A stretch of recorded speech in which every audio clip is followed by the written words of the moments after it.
From the paranormal, supernatural, the unexplained, small town lore, unsolved mysteries, and really just anything creepy and odd, it's all topic of conversation for a Central Kentucky husband and wife duo, Jerry and Tracy Paulley, host of the super popular Hillbilly Horror Stories podcast, where every episode they take a deep dive into a world that for most of us would only give us nightmares. From WKYT Podcast, this is Uniquely Kentucky. I'm your host, Amber Philpott.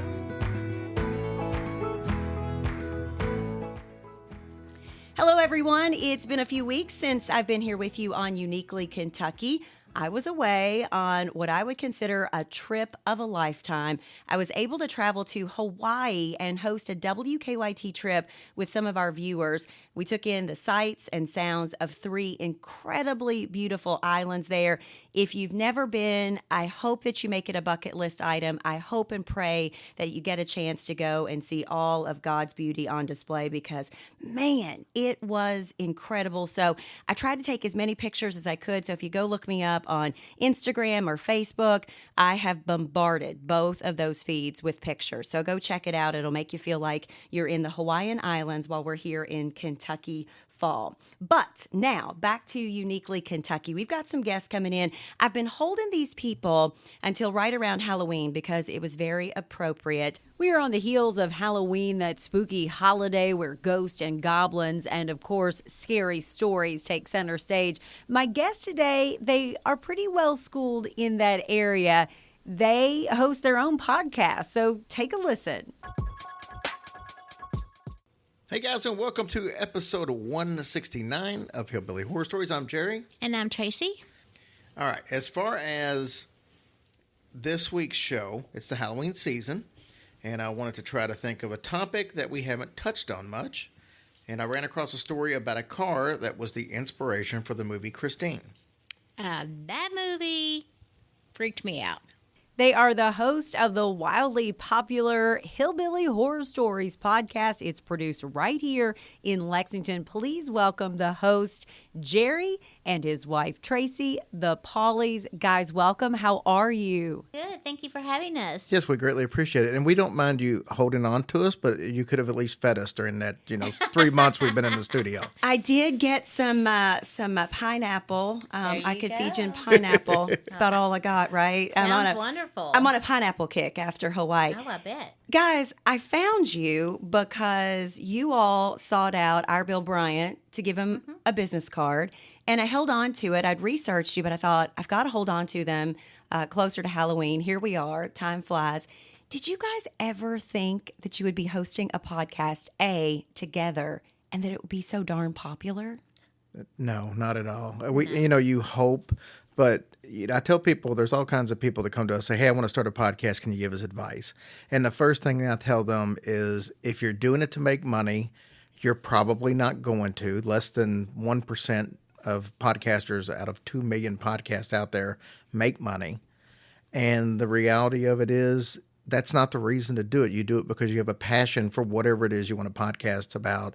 And if you're doing it because you don't care how many listeners you get, you just want to have fun and it's a good hobby, then by all means do it. If you're doing it for any other reason, prepare to be disappointed for the most part. So let's talk about, if folks have never listened, what you cover, because it's a wide range of topics of what you kind of, and it doesn't mean that it's just necessarily Kentucky stories or Kentucky folklore, things like that. You look at all kinds of stories and things, right? Right. When we started out, the Hillbilly Horror Stories name came with the intention that we were going to just do stories from the South. The South alone has so many stories from, everything from like cryptids like the Florida skunk ape to all the different Myrtle's plantation in Louisiana. But there's just so many different places and things that we thought, we'll never run out of topics, and this will be a fun thing. And as we started doing the show, of course, I started off with a different host, and the show was completely different for about 10, 11 episodes. It was a little more crude humor. We have switched to a family-oriented show for the most part, which lies to success. But we started just in the first 3, 4, 5 weeks, we had people, hey, do this story, and you should do this story, and you should do this story. And then we realized really quickly we could stay true to our roots and just do the Southern, or we could branch out and go all over the world. And we had listeners all over the world, so it only made sense to do that. So we learned quick we needed to branch out. Tracy, you were not original to this show, but after listening myself, I kind of go, wow, you steal the show sometimes. Aw, thank you. I don't know if you think that, but I think you don't do. think that. But thank you for saying so. Yeah, it was just total accident that I started.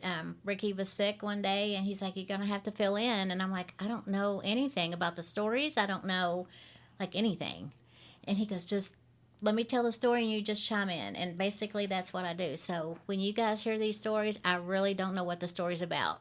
I think that's what all. makes it authentic, because you can tell that you, Jerry, have really researched, you know what you're talking about. And then I'm not going to say that you're naive to these stories, but just you totally reacting to them is wonderful. I mean, I feel like it's like me listening to it going, okay, I would have the same reaction. I would go like, what? What are you talking about? Yeah, good. Thank you. Yeah, it seems to be working out pretty well. So where does this passion come from for horror stories and mysteries, things like that? Where does that come from for you guys? For me, I grew up in a haunted house, and I've had experiences from the time I was 13 years old. Some were just the result of a haunted house, and then since then, there's been things that I think were more personally related.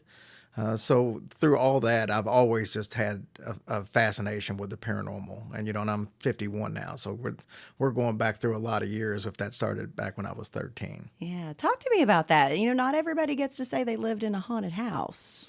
Well, I don't know that the house was haunted. Let's start off by saying this may be more of a my mother's personal issue, but we moved into this house when I was 13. We'd lived there for about 2 months. This was in Louisville, Kentucky.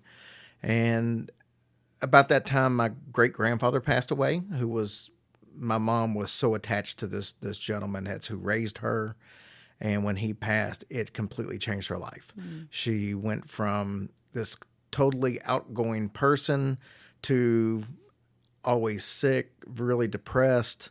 It just literally changed her life. And one night, we were sitting there about a couple months after we moved in. We hadn't had any kind of experiences. And she was sitting there watching one of these prayer television shows. It was like 700 Club PTO. I don't remember which one. And I remember she's trying to get, it's like a prayer line that they had. And she's just talking to him. She's on hold. Now, to paint the picture of you, we were sitting in our living room. Her and myself were the only ones in the room. And on the television set, we had, of course, one of the big console televisions that people would have had 35 years ago. And on the top of this TV was some house numbers that were metal that we had just taken off the house because we were doing some painting. And they were sitting on top of this little miniature recliner that was like a pincushion. So there's that and a bottle of Elmer's glue. That's how well I remember this. It's sitting on top of it. She's going through this prayer. I'm sitting in a chair right next to her. We're probably 8 feet away from this television. And I'm drawing, and she's on the prayer line. And all of a sudden, this chair that was sitting on top, this decoration, pops up probably 1.5 2 foot in the air and just lands on the floor, and everything that was in it scattered. This wasn't it fell off. This was it popped in the air. We looked at each other as to say, did we both just see this? And we both did. And she abruptly hung up the prayer line, and from that point on, there was just instance after instance in this house over about a 5 or 6 year period. Don't you believe? I know there are going to be people that are skeptical. They're always going to be skeptics. But if you've had an experience like that, or you've done anything, I mean, it's hard not to believe that something else is going on, right? Yes. Yeah. Yes. And That skeptics are weirds me out fine. just thinking about it. Yeah. I've had a couple of instances. I shot a story years ago. We were over in a very old cemetery here in Lexington, and we came back with some video that had some unexplained orbs in it. And you can say that it was lighting, you can say whatever, but it was that night. I remember it very specifically. It was very odd. And just the feeling we had when we came back. And then I did a story on a teen medium years ago, also in my hometown. And I remember going into a place that, is said to be haunted for years. And some of the things that she felt and she told me, and I thought, I believe, so I understand where the popularity of what you guys are doing and what people, they really get into it for sure. Tracy, what do you all get out of it when you, at the end of the day, after an episode airs and you start to get the feedback from it? Well, honestly, I've cried over this many times. a live show because it's just unbelievable how many nice people we have met have come to us for help. And, we have a group on Facebook that people go if they're having issues. They know they can talk to anybody in there. We give our phone number out. But it's just knowing that everybody's so nice and tells us we make a difference. And at the beginning, I'm like, what are y'all talking about? Or like, when somebody would see me and they would go, oh my gosh, and I'm like, looking behind me, like, what are you, it's just unbelievable to me, is what I'm saying. Sure. We feel, we're very humbled. And to me, that's the biggest part. I mean, me and him get to spend a lot of time together doing the show, which is awesome. Because honestly, when I started the show, I never really thought too much about it. But now that I look back in the past, some things that have happened, I'm like, oh my gosh, what if that's what that was? And I've had a bunch of stuff, come up, and which is pretty cool. Mm-hmm. But, like I say, I feel like we're all one big family now, and we all love and support each other. And to me, that's the best part. If we didn't talk about anything else, that's the one thing that I love the most. Yeah. You all been around since, 2016? Mm-hmm. Yeah, a little over 3 years. Yeah. What made you finally kind of pull the trigger and say, I'm going to do this. Let's try it. Because it's kind of scary, even for somebody like me that works in TV every day, sitting down behind a mic and figuring out who I'm going to talk to or what I'm going to talk to. It can be a daunting task. So I wondered what kind of made you go for it. I was a stand-up comedian for 12 years. Used to being behind a mic, and anybody who tells you that they do stand-up comedy for anything other than the attention is completely wrong, because there's a little bit of ego, if not a lot of ego, that's put into that. And there's an enjoyment you get from being on the stage and getting the feedback from the audience and all that. And it got old after a while. I definitely wanted out of it, and I would get out of it 2 or 3 times just because you get tired of the other stuff. People don't realize when you're in comedy, there's a lot of work behind the scenes to set shows up, to make sure people come out. It's a lot of pressure, and if it's where you're trying to make your living, it's extremely stressful. Mm-hmm. And luckily for me, that's not how I had to make a living. I could, eventually, at one point I was doing that, but eventually I just went to, hey, it's more fun as a hobby. And we would set all these shows up, and I would say, you know what, I'm tired of doing this, I'm done. And then I would get the itch again, I guess. And I found out about podcasts. I started listening to a couple. We found a husband and wife team from Real Ghost Stories Online out of Missouri. And I was like, you know what? I think I could do this, and this could replace the thrill of doing something and still, even though it's not live, we could do this. And a gentleman I worked with, Ricky, we always talked about the paranormal, and it was no doubt that's what I was going to do it on. As soon as I made up my mind, we're going to do a podcast, it's going to be on the paranormal. I talked to Ricky, and we set it up, and within 2 weeks, I had the microphone and stuff. Everything I bought was wrong. All the equipment I bought was wrong. I'm right there with you. We did the same thing. I knew nothing. It happens. But yeah, so I mean, literally, it was no thought process at all. I mean, from the time I thought, I want to do it, just to even the inkling, 2 weeks later, we had equipment and was doing it. That's awesome. And it hit right at the time I had open heart surgery. We actually did one episode, and then I found out I had about open heart surgery. So that was on a Tuesday that I had the surgery. So that Sunday, Ricky and I did 2 episodes.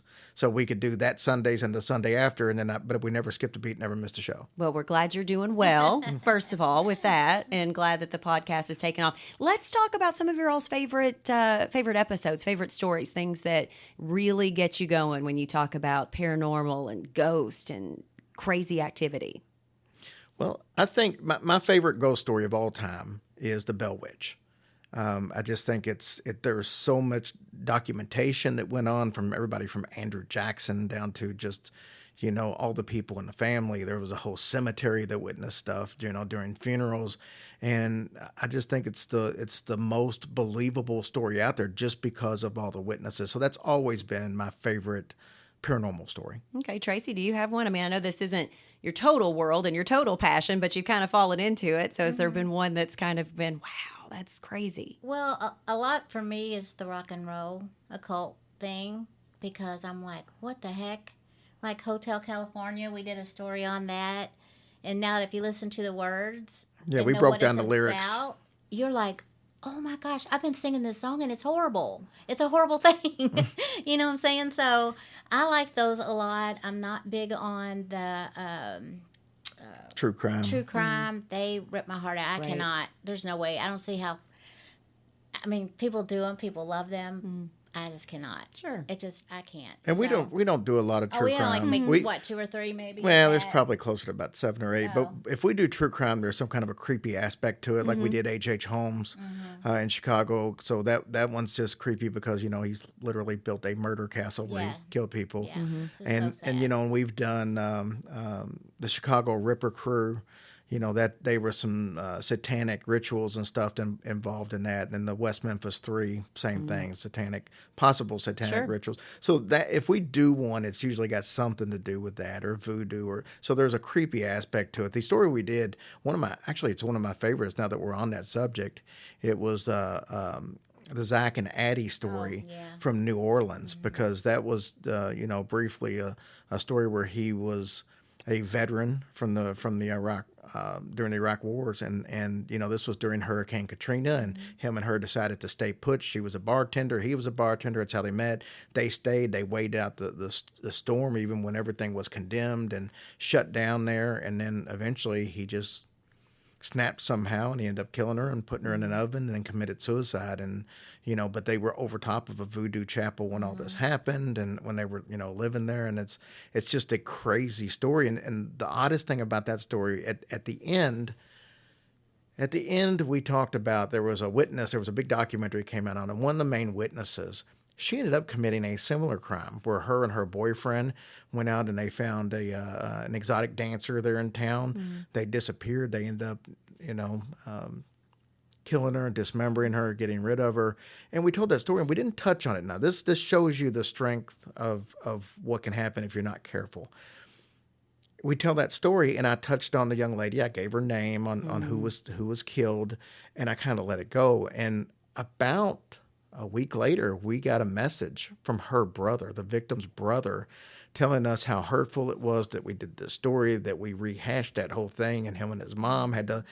We never even thought about the implications when That we're they just would telling be the listening or story. anything like that. Yeah. That So would now be we really pretty bad. much don't cover anything No. like that unless it's 100 years ago when nobody's around that's still a member of that family. But that's just something we didn't think about. Yeah. Who would have thought that victim's brother would have heard that episode? you Well, know? it's amazing the power of what we do and the Right. power of just, people sharing and it just being out there. And I think that's probably a learning lesson that all of us that either do news or do Yeah. podcasting, you kind of learn those things and you realize it's easy to sit behind a mic and tell the story, but you forget there's somebody on the other Yeah. side. And I think all of us have been there. So Yeah, we felt You live and so learn. bad. Yeah. Oh, I mean, yeah. it was just we were really apologetic, and he was very sweet about it. And it's like, I understand you probably didn't know, and I know they had to be hurtful for him. But when you go, like we were there, and we went into the house they lived in, and it just breaks your heart. Wow. I mean, it's just like, Well, on a flip side, because I do have a lot of other things I want to talk to you about, but I think this is a good place to talk about also the power of what you're doing, because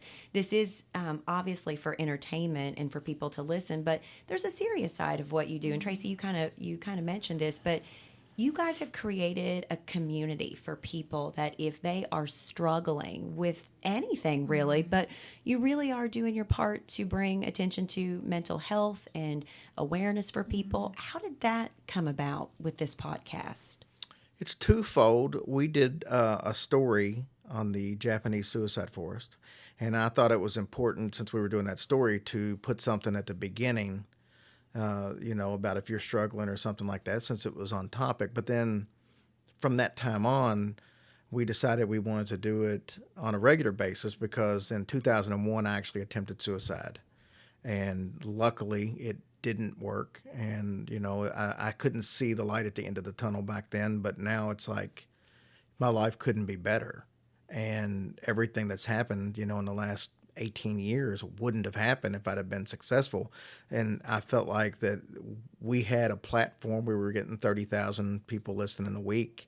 And if we could say something that somebody needed to hear, why not use it for that? So, yeah, we started off telling ghost stories and stuff, and that's fun, but we have the ability to reach a lot of people. So why not add even if it's just a minute of each show to let people know that they have people who care. And even if you don't know these people, you can be a complete stranger and somebody care that you exist. Tracy, there's probably no doubt that you probably have helped save some lives or help people get the help that they need, right? I certainly hope so. We have had a lot of people say, if it wasn't for you guys, I would have ended things, or just something that you said made me stop and think. And it's just mind blowing that, and if that's all we ever get out of this thing, God bless, because like I said, I love everybody. So I just want everybody to be happy and know that they can reach out to us. Like I said, we gave our phone numbers. It doesn't matter. I said, if it's in the middle of the night, I don't care. Call me. So we've had a lot of people thank us for that. Good. So, well, it's amazing to think about strangers coming together, listening over, whatever their listening device happens to be, that you really can touch people and that those people can connect. You just never know those connections that other people make. See, and then we got an opportunity. We did a live show in Kansas, in Atchison, Kansas. We got to spend a night in the infamous Sally House up there. And so we had a special visitor to come that's from the area. But there's a mother, actually, we was on her podcast last night. But the mother said, hey, this goes back now about 2 years. But she was like, my daughter's been through a lot of trauma. She's been through some family ordeals to where there was people taking liberties with her within the family. And it took her, this went on for years. She finally came out about it. And she was struggling with contemplating suicide, struggling with just how to deal in everyday life. And she said that she got a lot of inspiration from us, and she now went to Oxford University as a Rhodes Scholar. And this has all been in the last 3 years, and she decided that when we were going to come to Kansas, since that's where her mom lives, she wanted to come back. So she flew back in August specifically to come see us for a live event there. Kudos to you guys. Isn't Wow. that cool? It's beyond cool. And that actually gives me the cold chills. Not even when we talk about the scary stuff, that's what gives me the goosebumps, because that's pretty special. It is. It is really great. Mom just kept thanking us, like, you just don't know. And we're like, oh my gosh. We've also had a listener from South Africa that flew in to Lexington and met with us at a coffee shop. Then they came to our Philadelphia show. He's having a double organ transplant. He's got to have I think it's a liver and a double lung transplant. So that's what they were over here for, that, and telling us how much we helped them. And so they wanted to meet us when we were here. So we made sure that happened. Yeah, they're so sweet. And the day that we did the Philadelphia show, which was just earlier this month, she flew in from England that day and had just gotten off the plane for that show. Wow. Isn't that crazy? That's nuts. Yeah, it drives us. So It's, nice. it's, And you think about, you're just, right here, little old Lexington, but you've made your mark on the world. Well, let's talk about Kentucky, because I know that you all do, Southern stories and that kind of thing. But what's your favorite Kentucky ghost story? Do you have one? That one's tough. It is tough. It is tough. There's a Kentucky's lot. like a mecca for that kind of stuff. We did an article. There's a online newsletter called The Lineup, and they had us write an article on our 8 Kentucky places, and I was like, it was hard just to narrow it down to 8, but I guess you gotta almost go with Waverly Hills. We go there every single year. We do a live show and then go out for a tour there every April. But Bobby Mackey's is right up there, where we also do a show inside Bobby Mackey's, because that's our 2 favorites. But there's a lot of hidden gems out there. Buffalo Trace Distillery is a great one. If people are in the area and want to go to Frankfort and take a tour, it's an awesome place.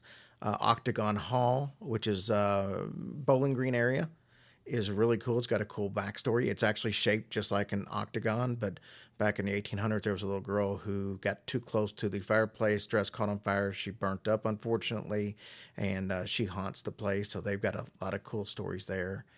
It's just all over the place. It's nothing but story after story. Old Louisville is everything from the witch tree that's down there, several haunted houses and mansions. Yeah. Old Louisville has the distinction of having 2 actual neighborhoods, which is what's the one right there off of by the zoo?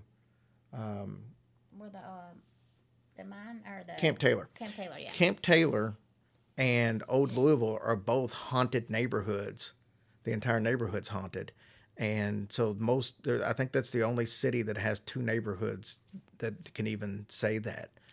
So it's really cool. Wow. I know. Hey, man. There's so many things. There are so many things. Did you grow up watching scary movies? Oh, yeah. Of course you did. That's Oh, a dumb yeah. question. Top one on the list? Exorcist. Not even close. Not even That close. was a quick answer.